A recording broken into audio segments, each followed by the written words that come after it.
और कपड़ा डाल दिया, बोले हाँ भाई तू किडनैप हो गया है और तेरा हमने सुपारी ली है, हम जहर का इंजेक्शन दे देंगे। अब कोई कमज़ोर दिल का आदमी हो तो उसको हार्ट फेल हो जाता है उसका। सुबह शाम की चक्री में पिसती रहती है दिन भर। माहवारी की पीड़ा हो या बीमारी की तकलीफें, किस्मत का लिखा है शायद, ये सोच के सब सह जाती है। मुख्यमंत्री भगवंत सिंह मान महिलाओं की इस पीड़ा को समझते हैं, इसलिए पंजाब के हर जिले में आयोजित हो रहा है महिलाओं के लिए फ्री हेल्थ कैंप, जहां उन्हें मिलेगा बेहतरीन परामर्श और इलाज, ताकि महिलाएं रहें पूर्ण रूप से स्वस्थ।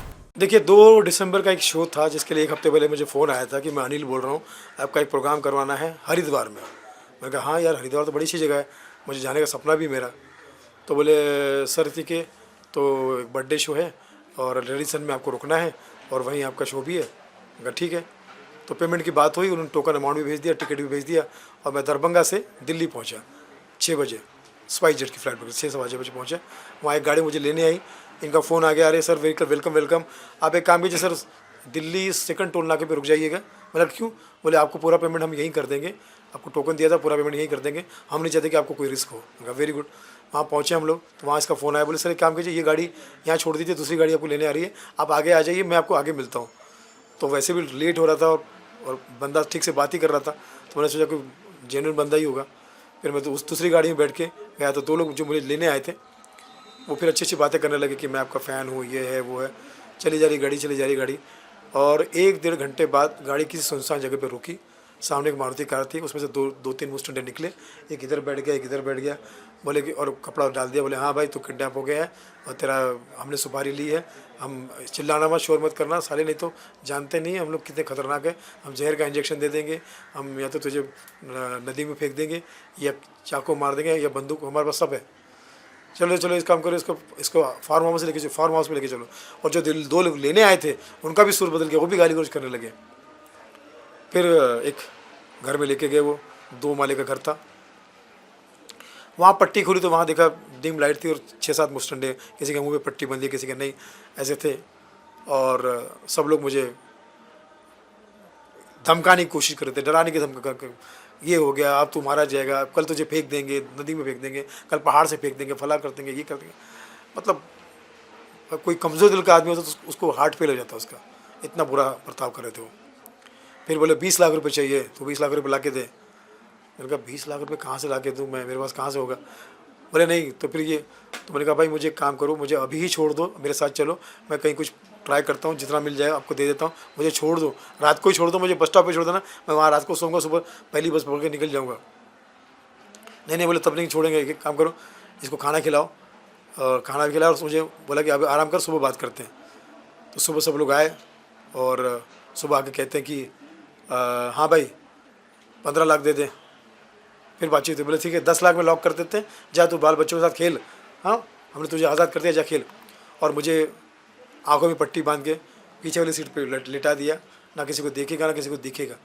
चले जा रहे थे और फिर रास्ते में मोबाइल उनके पास में था, छीन लिया था, मेरा पूरा डाटा चेंज कर लिया, मेरा डीपी बदल दिया, सब कुछ कर दिया। और धमकियाँ बहुत दे रहे कि तू अगर पुलिस के पास जाएगा तो गाड़ देंगे, हम तेरे पीछे पीछे, ये तेरे पूरे फैमिली का डाटा हमने ले लिया, ऐसा वैसा सब चल रहा था उनका। फिर मोबाइल पे बोलते थे हाँ भाई किससे मांगोगे, तो मैंने कहा मेरा श्रवण गुप्ता दोस्त है, अभिराज है, मेरा एक आरिफ भाई करके बंदा है, एक योगेश सेन है, उनसे मैं मंगवाऊँ। तो सबसे मंगवाने के चक्कर में, अपने किसी अकाउंट में लेने के चक्कर में बहुत लेट हो गया। एक ट्रांजेक्शन के लिए 1.5 घंटा लगता था उनका, उसमें बज गए 5:30-6 बज गए शाम तक। 8 बजे शुरू किया, 5:30-6 बज गए। तब तक श्रवण गुप्ता को शक हुआ, उन्होंने मेरे वाइफ को फ़ोन करके बोला कि ऐसा ऐसा हो गया। वो दोनों पुलिस स्टेशन गए, आरिफ भाई भी चले गए, बोला हमारे फैमिली वकील है। और वहाँ से फिर पुलिस का फ़ोन भी मेरे मोबाइल पे आने लगा, तो वो घबरा गए। उन्होंने मुझे 8 लाख में ही मेरठ हाईवे पे छोड़ दिया और निकल गए। उसके बाद मैं और फ्लाइट के लिए भी 20,000 रुपये मेरे जेब में कैश दे दिए, मोबाइल भी दे दिया, बैग भी दे दिया, सब मेरा सामान मुझे दे दिया और निकल गया। तब फिर मैं वहाँ से मेट्रो गया, मेरठ मेट्रो से मैं गाज़ियाबाद गया, गाज़ियाबाद से कश्मीरी गेट। और मैंने अपने ट्रैवल एजेंट को बोल दिया था, ट्रैवल एजेंट ने टिकट कर दिया और मैं 11:55 की फ़्लाइट पकड़ के बॉम्बे आ गया। मुंबई पुलिस मेरे आसपास में थी, जैसे मैं घर पर पहुंचा पुलिस भी पहुंची, वो मुझे पुलिस स्टेशन लेके गई, उन्होंने अपना बयान लिखवा लिया, तब से लेके अब तक वो साथ में है। और थैंक्स टू योगी सरकार, मैं समझता हूँ कि बहुत जल्दी ही स्पीड में काम हुआ।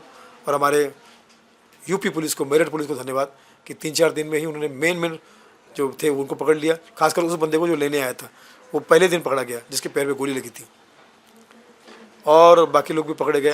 तो मैं यही कहना चाहूँगा कि योगी सरकार का धन्यवाद, मुंबई पुलिस का धन्यवाद, मेरठ पुलिस का धन्यवाद, और भगवान ना करे किसी के साथ में ऐसा दोबारा हो।